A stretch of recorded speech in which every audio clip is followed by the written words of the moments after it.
Providence, and I am not going to introduce Phil for a fourth time. I'm running out of things to say anyways. So, Phil, why don't you come forward and deliver part two? Thank you, brother.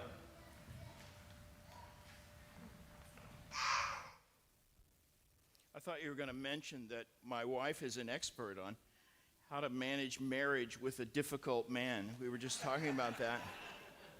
So if any questions about that, she's the one to ask. So Cotton Mather, I mentioned this morning his interest in science, and he actually wrote, are you back there on the, good, okay. He actually wrote a sizable textbook on medicine. I have a copy. He gave, I also mentioned this morning, he gave all of his books, this was a typical Puritan practice, to give their books a pretentious title, often with biblical themes or allusions, and he titled his medical textbook, The Angel of Bethesda, and it's subtitled, Visiting the Invalids of a Miserable World.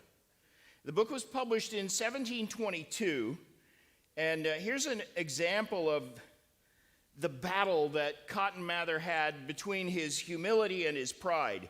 He doesn't list his name as the author anywhere on this book.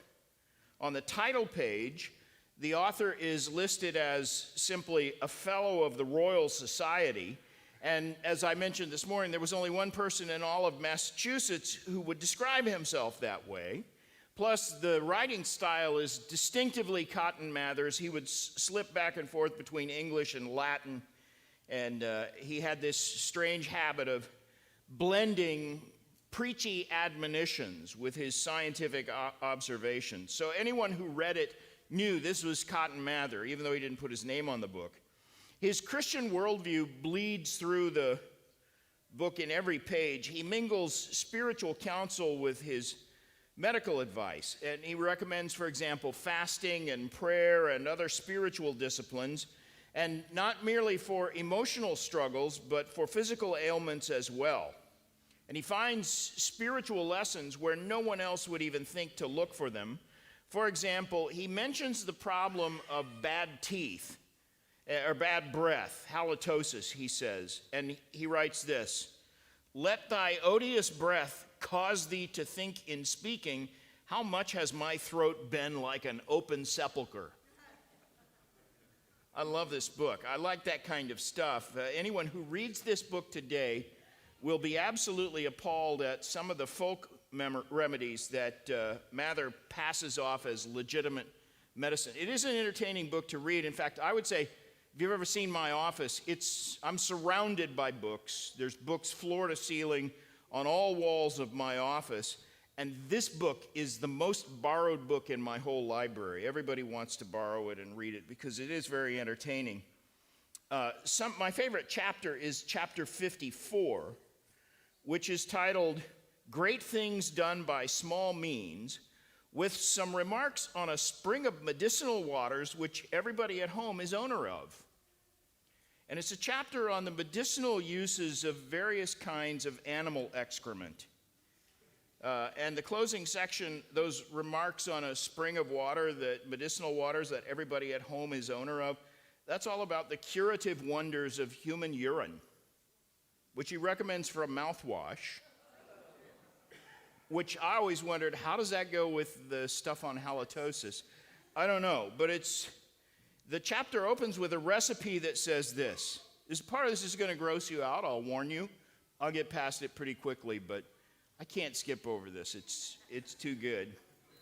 He opens with a recipe that says this, quote, "Take fresh cow dung that is gathered in the morning, 12 pounds, spring water, 30 pounds, mix them and let them stand for digestion 24 hours, and then decant the brown tincture."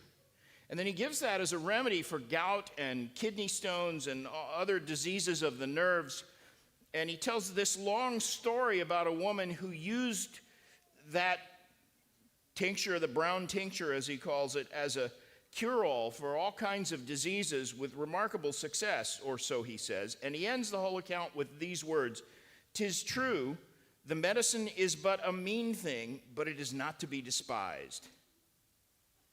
Now, I won't go into detail about all of the medicinal uses of that spring of medicinal waters, which everybody is an owner of, only that he says you can gargle with urine and it will cure a sore throat. He says it's very effective if you use it for brushing your teeth, and all his other suggestions are, frankly, too cringeworthy to describe, except for one more. He says that urine makes a good eye wash for red or watery eyes. And here's one more sample on a different subject. This shows how dentistry has advanced since colonial times. In a section on toothaches, Cotton Mather says this, quote, "Thrust the eye of a needle into the bowels of a sow bug." A sow bug is a kind of crustacean. It's a woodlouse, we call it.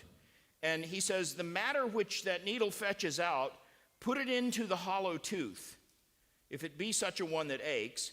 This I have heard cried up as an infallible cure for the toothache, and I have seen some success of it. And he goes on, a thigh bone of a toad applied to an aching tooth rarely fails of easing the pain.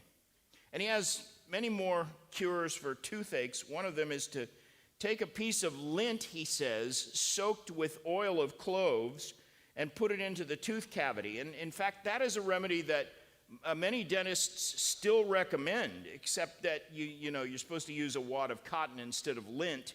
But the book is fascinating, sometimes chill-inducing to read, and sometimes people cite it as proof that Cotton Mather was either insanely superstitious or just incredibly stupid. But in reality, what he's recording in this volume were fairly common cures that doctors used and recommended in those times. Because all medicine in those days was basically folk medicine. And so these were not fanciful remedies that Cotton Mather made up. And in fact, this was regarded as an important book in its time. As a matter of fact, this was the only comprehensive medical manual from the entire era of colonial medicine. From the time this book was published in the early 1700s until the next significant medical manual was published in America was almost 100 years. So it shows you how seriously he took science and how seriously he was taken by other medical practitioners and so on. Even though we look back at this book and say it's junk medicine, it represents what doctors believed at the time. And his thoroughness is remarkable. Most of his published works were pretty brief and quickly written, but this one took him 14 years to write, and in its modern printing, which are large pages and full type, it runs to more than 300 pages. So compared to all of his other works, this one is massive, and what it actually shows is how well read Cotton Mather was, and what an encyclopedic mind he had to know all these things and remember all these things. He devoured the medical journals of his time, and he gleaned and recorded facts about medicinal practices from ancient Greek and Latin sources. It really is a remarkable accomplishment that someone who was not a full-time doctor could put together a book like this. Medical practices were changing dramatically as the world moved out of the 17th century and into the modern world. And Mather was actually following the changes. Not all of his remedies are as crazy as the brown tincture, but he was, and in fact, I'll give you one classic example before we close this hour. The editor of the most recent edition of Mather's medical textbook is himself a doctor named Gordon W. Jones, and in the introduction to this printing, he says this, quote, Mather was far ahead of the body of medical science in thinking that diseases might be separate ills, and that they might be caused by the living animalcula, he puts that in quotation marks, the little things that Mather could see in a microscope. He says no one else in America commented on this possibility, that little invisible organisms could be the cause of sickness. Nobody commented on that, he says, in print until nearly a century later. So you could say, in some ways, he was 100 years ahead of his time. Mather was hugely responsible for introducing vaccinations into America, and that's something I'll come back to, and it's obviously quite relevant today, but I don't want to get ahead of myself. I just want you to understand the unique position into which Cotton Mather was born, so that his life actually straddled the 17th and 18th centuries, the 1600s, 1700s, and the era of superstition and fears about witchcraft was already beginning to sort of give way to the age of enlightenment and significant medical advances and a new appreciation for science. And Cotton Mather was a symbol and a spokesperson for both eras, the medieval era and the modern era. Now, let's do an overview of his life. I want to kind of give you the biographical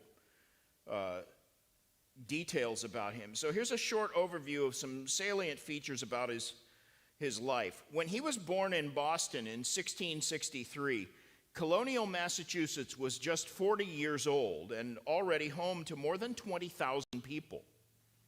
3,000 lived within the city limits of Boston, what it was at the time.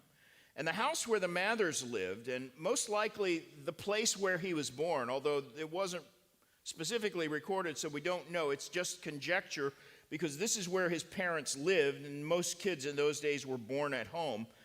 The location there stood on the same site in the north end of Boston where Paul Revere's house is preserved today. If you've ever been to Boston and visited the historical sites, you've probably seen Paul Revere's house. That is the same location. It's a different house. Paul Revere's house was a newer house, but the same location where Cotton Mather was born, where his family lived when he was born. It's just a few blocks from the Copp's Hill burial ground, which is where Cotton Mather and most of the Mather relatives are buried. Now, we don't know a lot about his childhood, except that he was taught from a very young age by his father, Increase, who schooled him and tried to give him a taste for academic things. Increase had a large library, especially large for a colonial pastor. And Cotton also had access to both of his grandfather's books. If you were here this morning, you know that both of his grandfathers were famous pastors. So he read voraciously and he mastered several languages before he even entered his teen years. He was quite a prodigy. And he enrolled at Harvard University when he was only 11 years old, about to turn 12. But he was the youngest student ever to gain admission to Harvard, and I believe that record holds true even today. He seemed destined to follow in his father's and his two grandfathers' footsteps and be a pastor, except for one thing. His speech was hampered by a persistent stutter. And he wrote much about his stuttering problem. And he even includes an entire chapter on stammering speech in The Angel of Bethesda, the medical book. Most of the chapters have Latin words in the title, and chapter 51 is titled Ephatha, which is subtitled Some Advice to Stammerers. Ephatha, some of you will remember, or will recognize it, it's an Aramaic word that's found in Mark chapter 7, verse 34, where Jesus encounters a deaf mute, and Scripture says Jesus put his fingers into the man's ears, and after spitting, touched his tongue, and looking up to heaven, he sighed and said to him, Ephatha, which is be opened. And the text says his ears were opened and his tongue was released and he spoke plainly. And so Mather uses that Syriac word as the title for a whole chapter on stuttering. And in that chapter he describes his own experience in a third person account. He often wrote about himself in the third person, like the Apostle Paul does in 2 Corinthians 12, where Paul says, I know a man in Christ who about 14 years ago was caught up into the third heaven. And of course, if you read the context there and understand what Paul is doing, he's talking about himself. And Cotton Mather liked to write like that, perhaps because, you might think, okay, that's because he was a humble man, but we know from his diary he wasn't a particularly humble man. I think he wrote in the third person because it made him feel more free to praise himself, frankly. And in this case, he's just describing his experience and hoping to help other people who struggled with stuttering speech. And he writes this, quote, "I know one who had been very much a stammerer, and no words can tell how much his infirmity did encumber and embitter the first years of his pilgrimage. One day there came an aged schoolmaster to visit him at his chamber in the college where he then resided, and addressed him with a discourse to this effect: 'Did you ever know anyone to stammer in the singing of the Psalms?' And he said, the professor, or the man who was counseling him said to him, 'You need to start using a very deliberate way of speaking, a drawling that would be just short of singing.' And that bit of counsel actually changed Cotton Mather's life. It cured his stutter.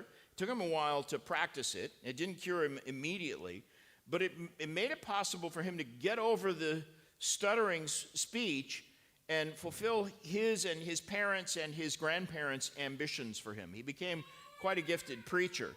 And in fact, the proud side of his personality shows up as he describes what happened.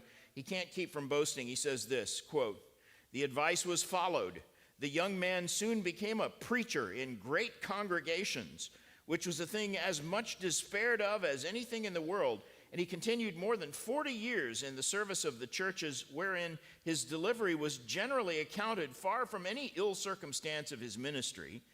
And he was employed in making of speeches on the most public occasions, whereof some have been published to the whole world, more than any person who was ever in the country." He says, deliberation. I say it again, deliberation. I say it once more. Deliberation was the thing that heaven gave this happy success unto. Now, the truth is, everything he says about himself there is true. His sermons were published for the whole world, and he did become the most prominent pastor in his area. So that's all true, but you sort of get a sense from that alone how he liked to kind of make sure you knew how important he was. As I said this morning, that tendency to boast and to be too concerned about what people thought of him, I think that was his besetting sin. Now, partly because he was so young, and partly because of his stuttering, and partly because he felt it was his duty to admonish other students about their behavior, Mather, as a young man, remember, he's the youngest kid in Harvard. He was teased and bullied so badly that before he finished his first semester at Harvard, his father took him out of the college and had him complete his work for the semester at home. So he was maybe the only Harvard graduate who did his college work as a homeschooler. Biographers make a lot of the trouble that Cotton had in that first semester at Harvard. They unfairly paint the 11-year-old Cotton Mather as a sanctimonious hall monitor type who mocked and narked on other students. One of the 20th century's top New England historians is a man named Samuel Eliot Morison, who referred to him this way. He spoke of Cotton Mather as that insufferable young prig, Cotton Mather. He wrote that in one of his books. And Morison opined that if Cotton Mather was being kicked about by older students, the abuse was, and these are his words, richly deserved. It was a harsh thing to say about an 11-year-old, but I think it's wrong to jump to those conclusions. Cotton was not a tattletale, and he wasn't a talebearer. He wasn't acting like a hall monitor. And in fact, every record we have suggests that he did what he was supposed to do when he saw a fellow Christian in sin. He would go and confront the person directly. And the fact is that Cotton Mather did adjust to life as the youngest student on campus, and for the rest of his life, he retained warm friendships with the men who had been his classmates. There's a really good journal article from the New England Quarterly written by David Levin, who is also a top-notch scholar on American Puritanism, in which David Levin discusses how it is that some of Mather's biographers have blown these tales of his, social dysfunctionality out of proportion by using just excerpts from his student history. And the article is titled, "The Hazing of Cotton Mather." In fact, I put that article online because I like it. Email me if you want to read it. I'll send you a PDF. But it talks about Cotton Mather's career as a very young student at Harvard, and how he was mistreated by other students, and how unfair his biographers have been to him by trying to color his entire history with some of the slurs and insults that these older students aimed at him when he was just 11 years old. He graduated from Harvard with honors at age 15. He hadn't yet totally conquered the stuttering problem when he graduated, and therefore it was still uncertain at age 15 whether he would be able to enter full-time pastoral ministry. And so during the next 2 years, that was when he began to study medicine. That was what sparked his interest in medicine.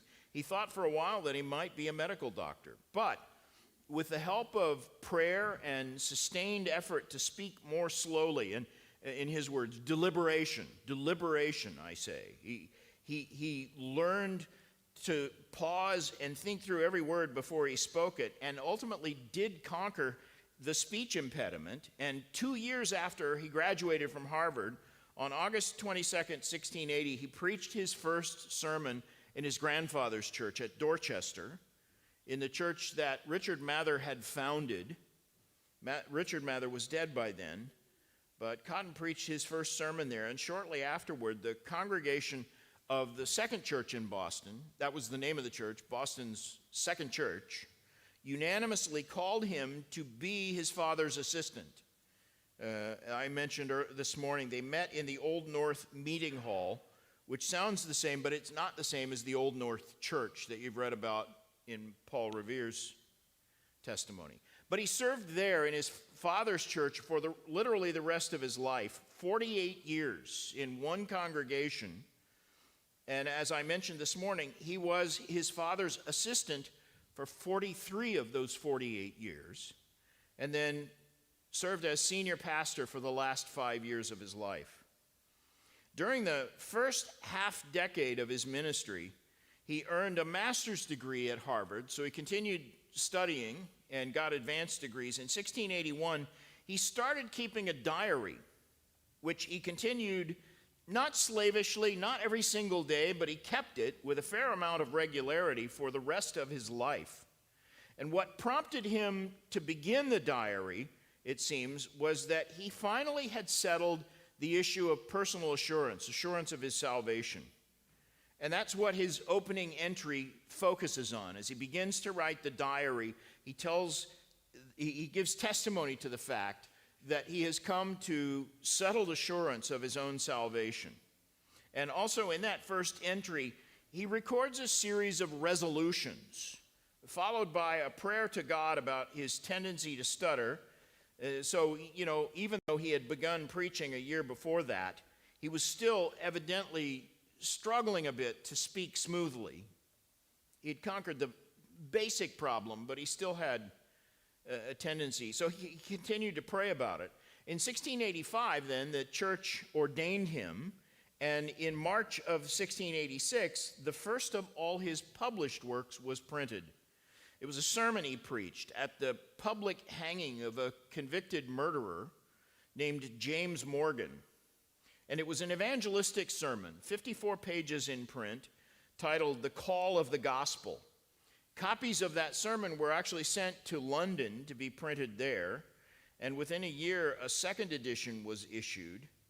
The new edition included an appendix in which Mather gave an account of his discussion with the doomed criminal. In fact, he titled it, "A Copy of My Discourse with the Poor Malefactor Walking to His Execution."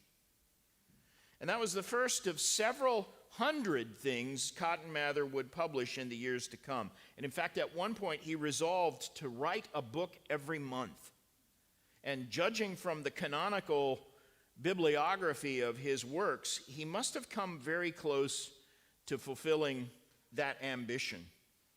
In the words of some of his critics, he had an innate itch for writing. He published more words than just about any historical church leader I can think of this side of Charles Spurgeon, who, of course, all of his sermons were published, so you got to count those words. And people commonly say that Spurgeon's published words outnumber the words in the Encyclopedia Britannica. Whether that's true or not, I don't know, but I'm certain it comes close.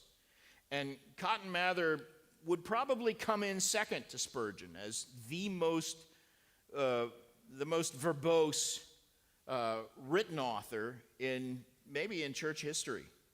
Just tons of stuff. I have a complete bibliography of his published works, and it's 3 volumes. Just the bibliography takes up 3 books.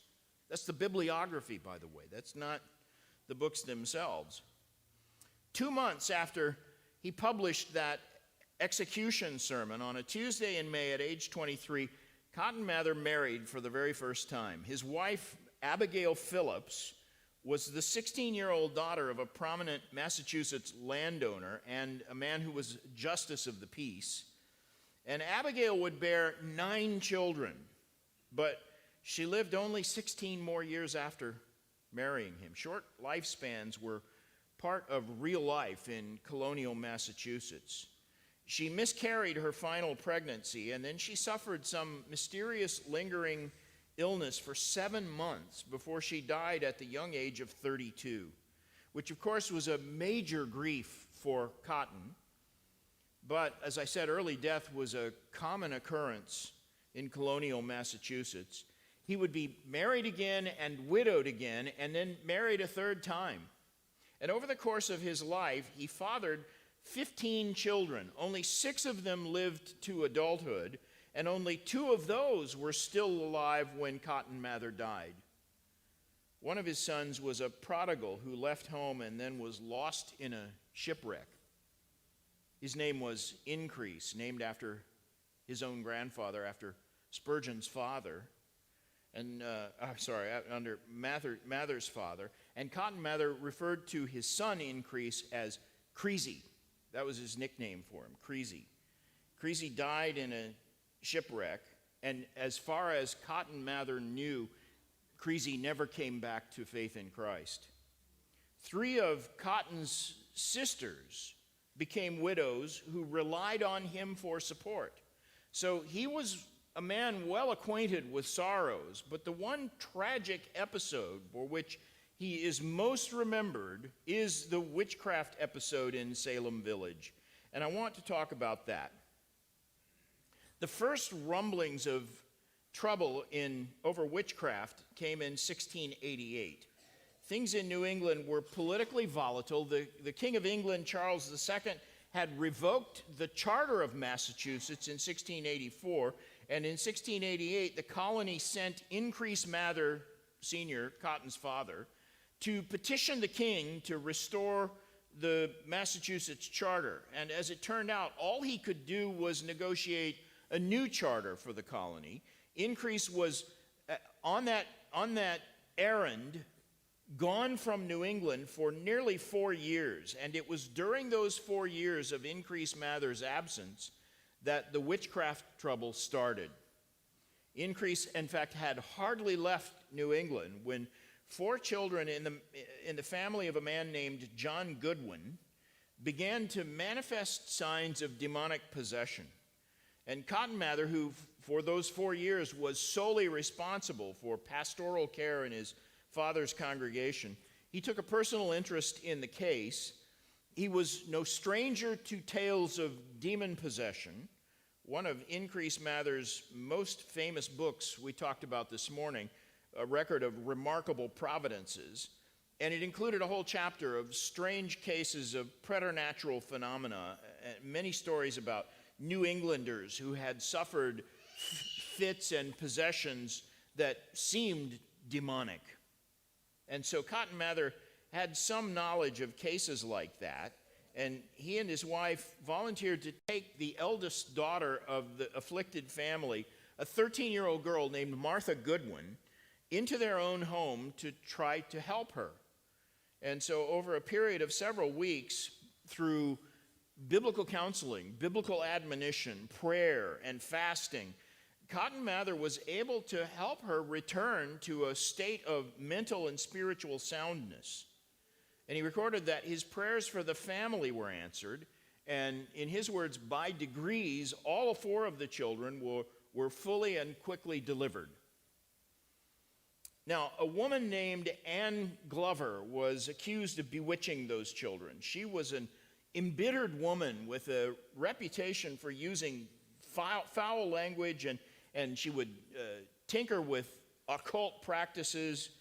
She was a classic, she fit the character of someone who would be a witch. And she was also a committed Roman Catholic who, well, I say committed, she identified as a Roman Catholic and refused to budge on that confession. She wasn't attending a Catholic church or taking the Mass or anything like that, but she hated the Puritans because of her Catholic convictions.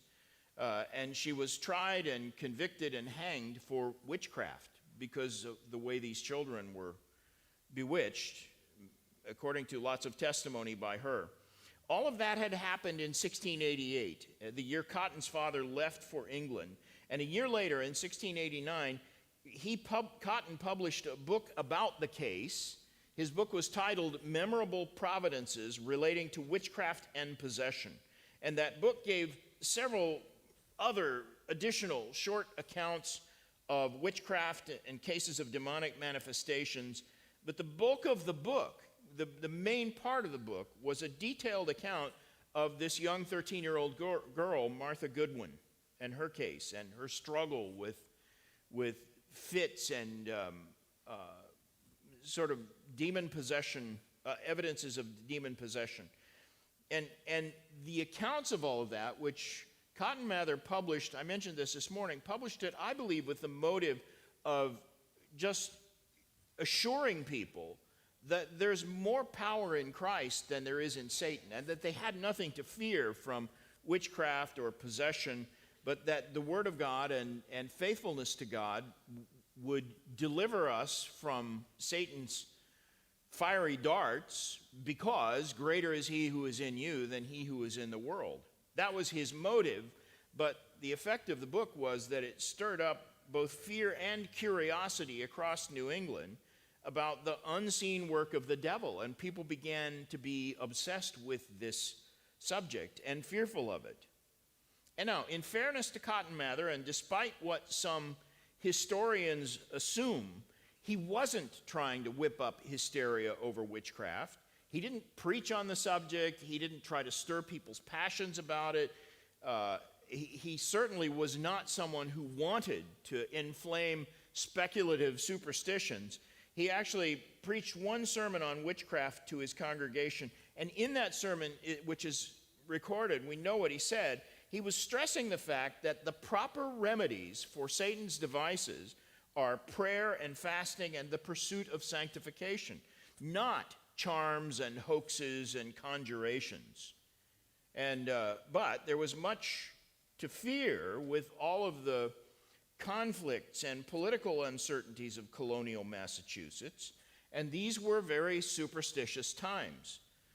The witchcraft scare in Salem village exploded in January of 1692, less than 2 years after Mather published his book on the Martha Goodwin case. And so here's a quick summary of what happened. Some preteen and teenage girls in Salem village were experimenting with an occult method of soothsaying in, of all places, the household of the local pastor, a pastor named Reverend Samuel Paris. So they're in his kitchen with his domestic servant, these girls secretly learning occult ideas taught to them by a household servant, an Indian woman a woman of Indian descent, Eastern Indian descent, from Barbados. Her name was Tituba. And she showed them how to tell fortunes by putting an egg white in a glass and using that egg white as if it were a crystal ball. And very soon, these girls who were, I think affected by the superstition of those times, began to manifest fits and unseen torments. signs of bewitchment or demon possession. And so over the next few months, these girls accused several people in Salem village of witchcraft. And so a special court, the whole community was up in arms about this, and a special court was convened in order to try the people who were accused of witchcraft. And in the end, 20 people were accused and convicted. 19 people were hanged. One man was pressed to death, meaning that he was slowly crushed to death under a heavy weight. He was made to lay under a wooden frame like a door, while rocks were loaded on the piece of wood until it pressed him down and he couldn't breathe and he died. No one was burnt at the stake. The idea that witches were burned in New England is a fallacy. It's also a myth that only women were executed, but 20 people were executed based almost entirely on the testimony of these girls. The girls testified that they could see into the invisible world because they were bewitched. They could see things that nobody else could see, and they claimed to see the accused witches doing things that nobody else could observe, but the court permitted that testimony, which was called spectral evidence. Spectral evidence is defined as testimony by a witness who would claim that the defendant's spirit or a ghost in the shape of that person had appeared to the witness in a dream or a vision when the accused person's physical body was actually in a different location. And these bewitched girls told lots of tales like that. Someone accused of witchcraft would be sitting in the witness stand in the court, and the girls would describe something this person was doing out in the courtroom, although everyone else could see the person is sitting right there.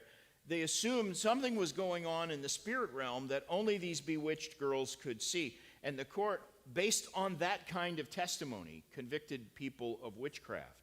It was a terrible travesty. And from the start, Cotton Mather tried to warn the judges and other officials against the idea that they should believe this spectral evidence. But Cotton was still a young man in his 20s, and he just didn't have the clout to tell the authorities what evidence they ought to consider. His role in this episode has always been overstated and embellished. He was not a witch hunter. He didn't testify in the trials. He was not encouraging these girls to testify against people or accuse anyone of witchcraft. He and most of the other ministers in the area believed that the court was guilty of rushing to judgment, but critics nevertheless say Cotton Mather didn't do enough to stop the proceedings, and there may be some truth in that. I think as I read what he wrote and what he said, he was too deferential to the judges. He should have been more firm with them. But what happened to end it all was Increase Mather returned from England on May 14th of that year, 1992. This was about 4.5 months into the witchcraft hysteria. This had all been going on, and on June 2nd, 2 weeks after he returned, the first trial of an accused witch began. The defendant was a woman named Bridget Bishop. She was found guilty and executed in speedy fashion on June 10th. And on June 15th, Cotton Mather released a letter written to the governor and the court in response to the court's request for pastoral advice. And Cotton's letter is titled, "The Return of Several Ministers Consulted by His Excellency and the Honorable Council upon the Present Witchcrafts in Salem Village." It's dated Boston, June 15th, 1692. And it was written by Cotton, but signed by 12 other New England ministers, notable among them his father, Increase. And these ministers pleaded for restraint and caution.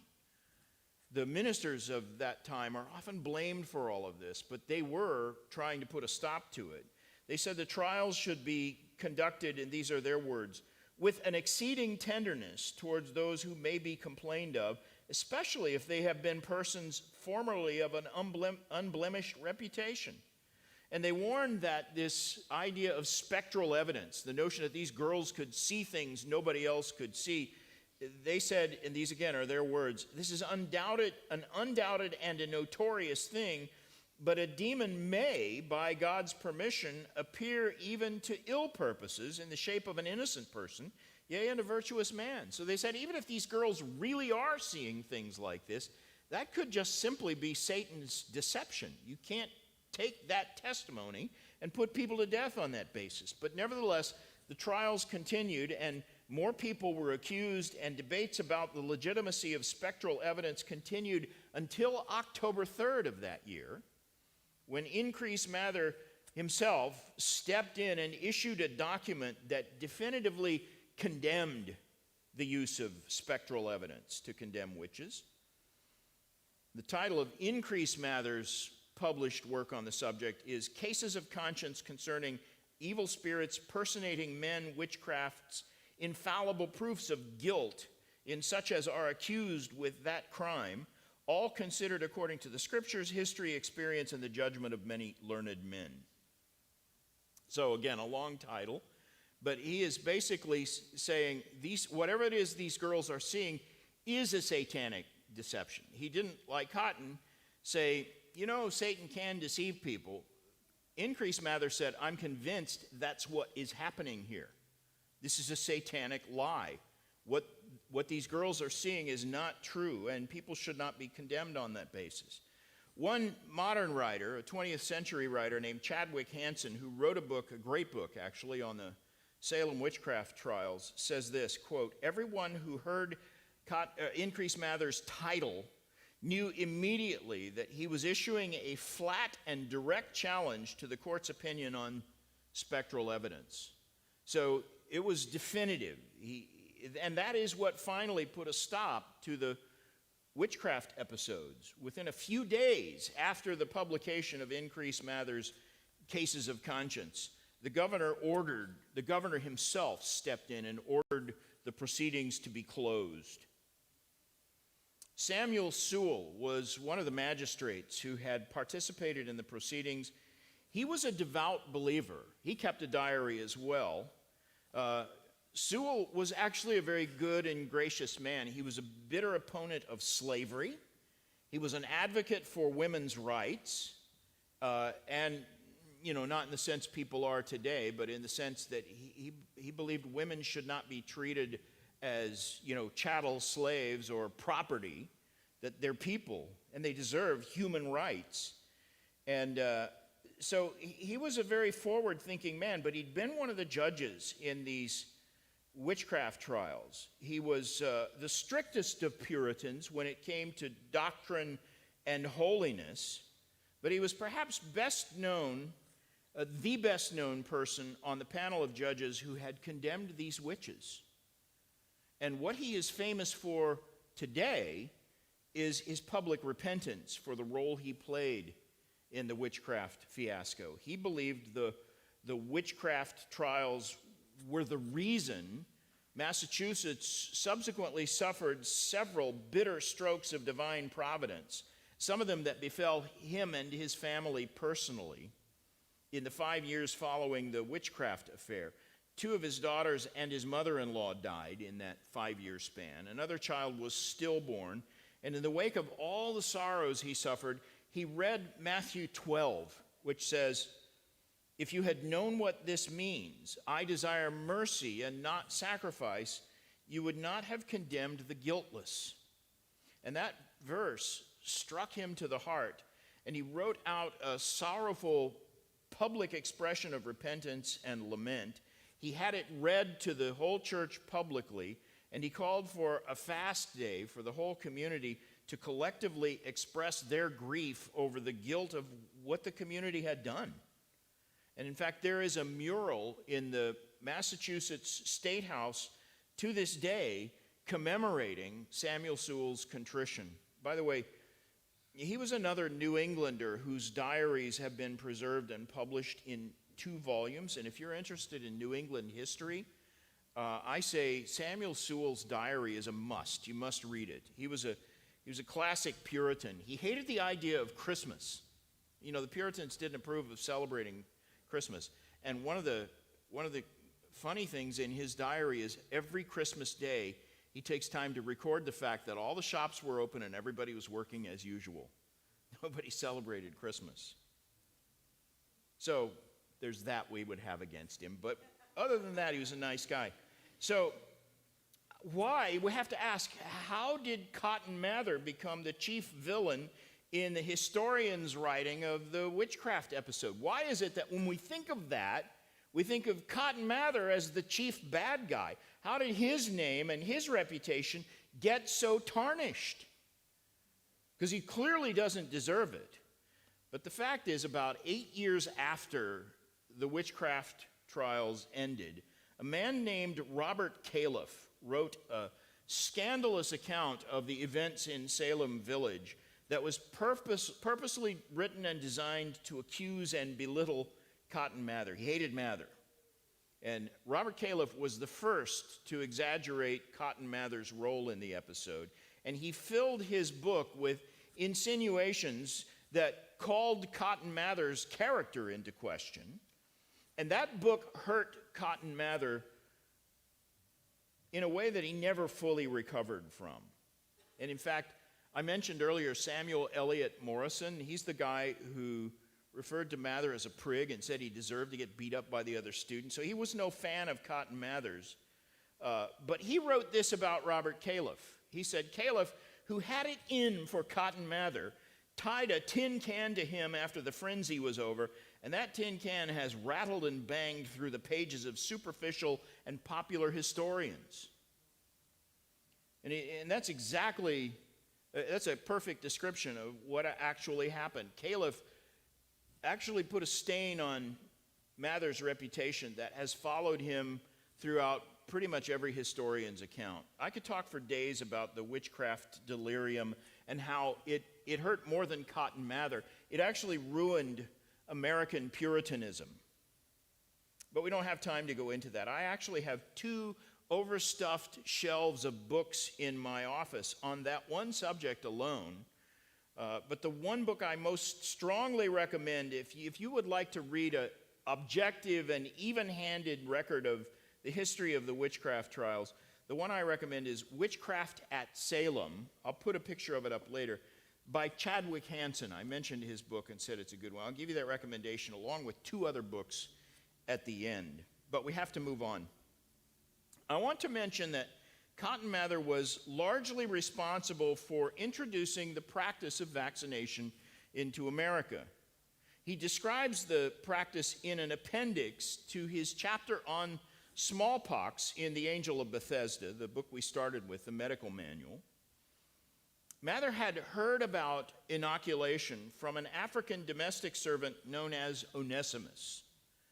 And Mather described Onesimus as a pretty intelligent fellow. He was a slave, but he was an experienced man and he knew about things. And Onesimus explained to Cotton Mather that his people had learned how to take a little bit of fluid from a smallpox lesion and bind it with some substance and put a drop of it on a small cutting in the skin.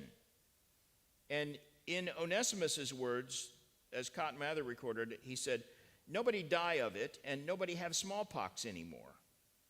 And this interested Cotton Mather, and so he began to read the medical and scientific journals on this idea of vaccination. He had read of other successful experiments with inoculation, and so he began to advocate this practice as early as 1716. But almost nobody paid attention. One other medical doctor who fancied himself the only expert on the matter called Cotton Mather's proposal a silly story and a farce. And 5 years later, a smallpox epidemic hit Boston. By the way, they used to come in cycles. It was almost predictable. Like next year, we'll probably have a smallpox outbreak because it had come in rhythmic waves over time.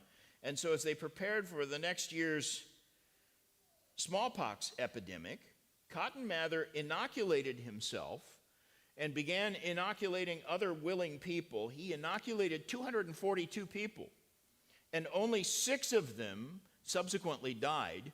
I say only. If we had that level today, I think a lot more people would be up in arms about the vaccinations nowadays. It doesn't sound bad, but 242 people who didn't get smallpox. And in the population at large, the statistics were that 1 in every 7 people who came down with smallpox would die of it. It killed 1 of every 7 people that it infected.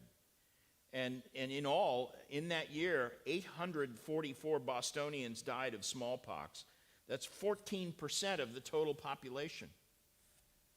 So the epidemic lasted a full year, and fully half of the population was hit by it. They contracted smallpox.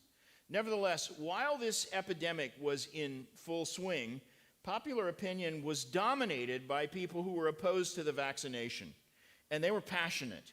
One of them made a bomb and threw it into a window at Cotton Mather's house at 3 a.m. on November 14th.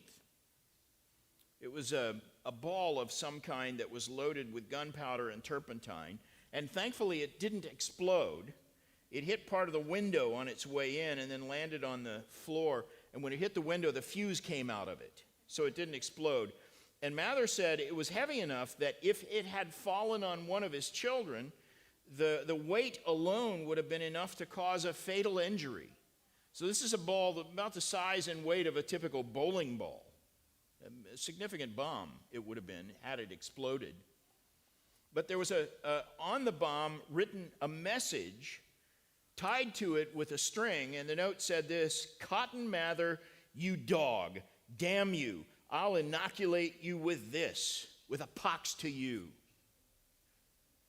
So the criticism and abuse that Cotton Mather got from the anti-vaxxers of his day was the most widespread, mean-spirited, and sustained opposition he ever received, and it even superseded the vitriol of his critics in the wake of the Salem witchcraft. People of the day were more angry with him for his position on vaccination than they were for his participation in the witchcraft episode.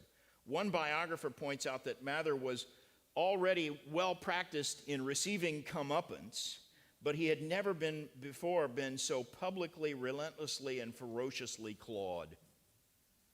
And on the last day of 1721, Mather recorded in his diary that there was a dark and faint cloud striking over his mind. He said, "I begin to feel some hazards, lest my troubles, whereof I have a greater share than any minister in the country, grow too hard for me, and unfit and unhinge me for my services." And about 2 weeks after that, he told a meeting of fellow ministers that he was considering moving away from Boston. He never followed through on those plans, but it shows you his state of mind. At the time, the smallpox, I don't think he fully realized it, but the smallpox epidemic was already coming to an end. And when the final figures were tallied, it was clear that those who were inoculated literally fared 1,000 times better than those who weren't. By the way, I'm not making an apologetic for the current inoculation. I'm not really a fan of it, if you really want to know my opinion. But nevertheless, this was the original smallpox vaccination, and the efficacy of the smallpox inoculation was established by this one experiment. Vaccinations against smallpox, especially the methods by which they were administered, became kind of standard practice in the years to come. But here's an irony. The smallpox vaccinations didn't get safer soon enough. Just 36 years after this, in 1758, a smallpox vaccination is what took the life of Jonathan Edwards. Now, I wanted to mention one more fact about Mather. His life intersected at a couple of key points with Benjamin Franklin, who was 42 years younger than Mather. In a letter to Mather's son Samuel, Benjamin Franklin recounted an incident that he said occurred when Benjamin Franklin was a teenager and Mather was already in his 60s. Franklin was sent on an errand by his brother that took him to Cotton Mather's study there in Boston. Benjamin Franklin says this, quote, "I still remember a piece of advice he gave me." He says, "I had been some time with him in his study where he condescended to entertain me, a very youth, with some pleasant and instructive conversation. As I was taking my leave, he accompanied me through a narrow passage at which I did not enter, and which had a beam across it that was lower than my head. He continued talking, which occasioned me to keep my face partly towards him as I retired. So he's backing up, backing down the stairs, listening to Cotton Mather talk, looking his way. And Benjamin Franklin says, he suddenly cried out, "Stoop, stoop!" Not immediately understanding what he meant, he says, I hit my head hard against that beam. And then he said, Cotton Mather added this, "Let this be a caution to you, not always to hold your head so high. Stoop, young man, stoop as you go through the world, and you will miss many hard thumps." Benjamin Franklin says, this was a way of hammering instruction into one's head, and it was so far effectual that I have ever since remembered it, though I've not always been able to practice it. That's Benjamin Franklin actually writing to Cotton Mather's son, so he's making his impression of Mather sound as positive as he could. He's being polite and somewhat disingenuous, because Benjamin Franklin was not at all an admirer of the Puritans and their faith, and Cotton Mather in particular was someone whom he had always singled out for ridicule. Benjamin Franklin, especially as a young man, was one of the troublers of Cotton Mather. In fact, a year before the teenage Ben Franklin had this encounter that he describes in Cotton Mather's study, Benjamin Franklin had started writing satirical letters to the editor of the New England Courant, a newspaper, under the pseudonym Silence Dogood. And he was pretending to be a woman. Silence Dogood would be a woman's name, mocking Puritanism in a style of prose that was designed to mimic Cotton Mather. And Franklin's older brother was the newspaper's editor, and he had been rejecting material written by Benjamin, his little brother. But when Franklin submitted this satirical material under a pseudonym, his brother James didn't know that Benjamin had written it, and so he published it. So this series of letters written by Silence Dogood are the earliest published works of Benjamin Franklin, published when he was yet a teenager, and they were written specifically to lampoon Cotton Mather during the most difficult years of his life. And if you read them, and they still exist, they're easy to find, look them up on the internet, the Silence Dogood letters. I'll grant you they're funny, but they're pretty mean-spirited. Ben Franklin, I think, would have been a hit in today's ideological wars on the internet. He was good at that kind of satire. He wrote 14 Silence Dogood letters before he stopped, and for all of that time, through 14 letters, nobody actually knew who wrote them. But in all likelihood, Silence Dogood, these letters, were at the peak of their popularity during that time when Benjamin Franklin banged his head on the beam in Mather's stairway. So I hope it gave him a really hard thump. He deserved it. Cotton Mather died just 5 years after this encounter with the youthful Ben Franklin.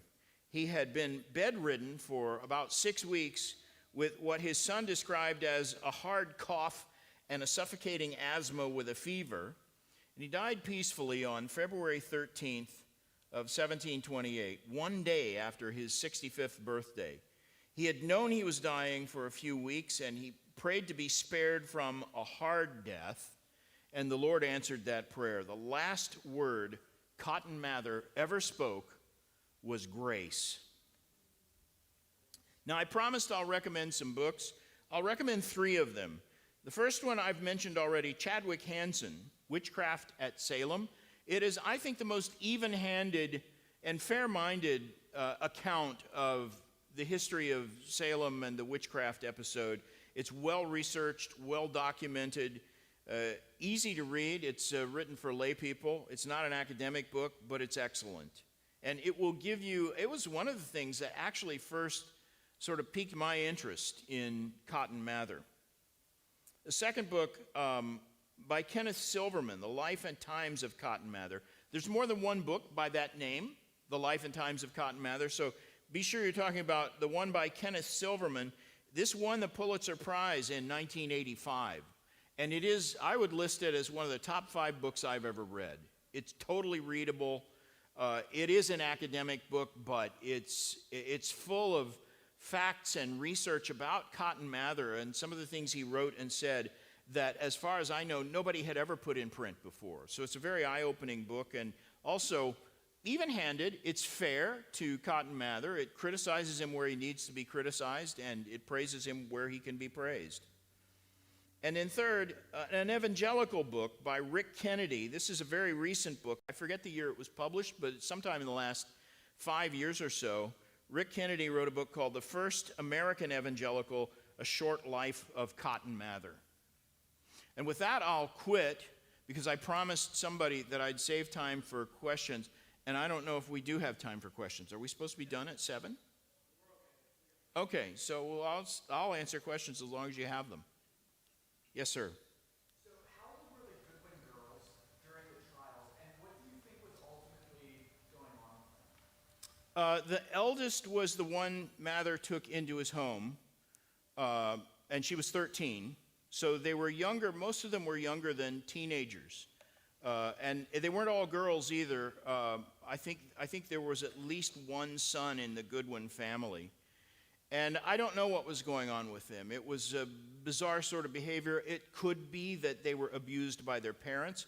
It could be that in some sense they were being troubled by Satan, demons. I believe demons are real and that they trouble people, and they can. Demon possession is described in the New Testament as a real thing. It could have been a case of demon possession. What's fascinating to me about it is that I think Cotton Mather dealt with it in exactly the right way, by prayer and Bible reading and spiritual counsel for the girl. He didn't try to command the demon or cast it out or any of the things that you see people doing today. He didn't, send it into a flock of pigs like Jesus did, because I don't think Cotton Mather believed he had the power to do that, but he believed the power was in God's word, and so he gave her counsel and biblical reading and prayer, and that was sufficient to cure her and her siblings. And I wish more people who counsel today would take a similar approach. Yes, ma'am. Where did they ever get the burning witches at stake? That's what I always understood. Oh, yeah, good question. So she asked, where did the myth come from that the witches were burned at the stake? Because that was a common method of putting witches to death in medieval Europe. But in America, as far as I know, no witch was ever burned at the stake. They were typically hanged, or pressed to death. Second question. You seem to have a lot of admiration for Cotton Mather. Could you give a short list of what you most admire about Oh, Cotton Mather? yeah, so she said, You give us a lot of criticism about she said, okay, she said, sounds like I admire him, and she wants to know what I admire about him. I think he's very human. I wouldn't say I admire him in the same sense that I would admire someone like Charles Spurgeon or Augustine, or someone whose contribution was overwhelmingly positive. I certainly relate to him more because he said and did some foolish things. So you see his humanity. But what I admire about him is his diligence and his serious approach to sanctification and the things of the Lord. He wrote a lot of good books that are there. He was not the same level of theologian that his grandfather John Cotton was. John Cotton was a first-class theologian. Cotton Mather was born and raised in America where books were hard to come by, and instruction was, just from his father, mainly in the home. So given the tools he had to work with, he was an adequate theologian. But, he's not somebody I would say was a great theologian like Jonathan Edwards after him was. But I admire his diligence, his willingness to work. I mean, just the fact that he said at one point he resolved to write one book a month. I've been in publishing long enough to know that takes a lot of work to do. Even though his books tend to be short and not particularly well edited, his spelling for anyone in that era was flexible. Let's say it was the way you spelled words was sort of fluid. So it's not great literature, but the sheer amount of it shows you how disciplined he was and how much he stuck at the task. And those are admirable qualities. I don't think he had any evil motives or significant character flaws other than his love for praise, his concern about what other people thought of him. I don't think say it was a love for praise maybe is unfair to him even. It was that he was concerned about what people thought of him more than it was he thought highly of himself. I don't think he did think highly of himself, but he didn't want other people to have a bad opinion of him. Any others? Are we done then? Thank you. I've enjoyed this.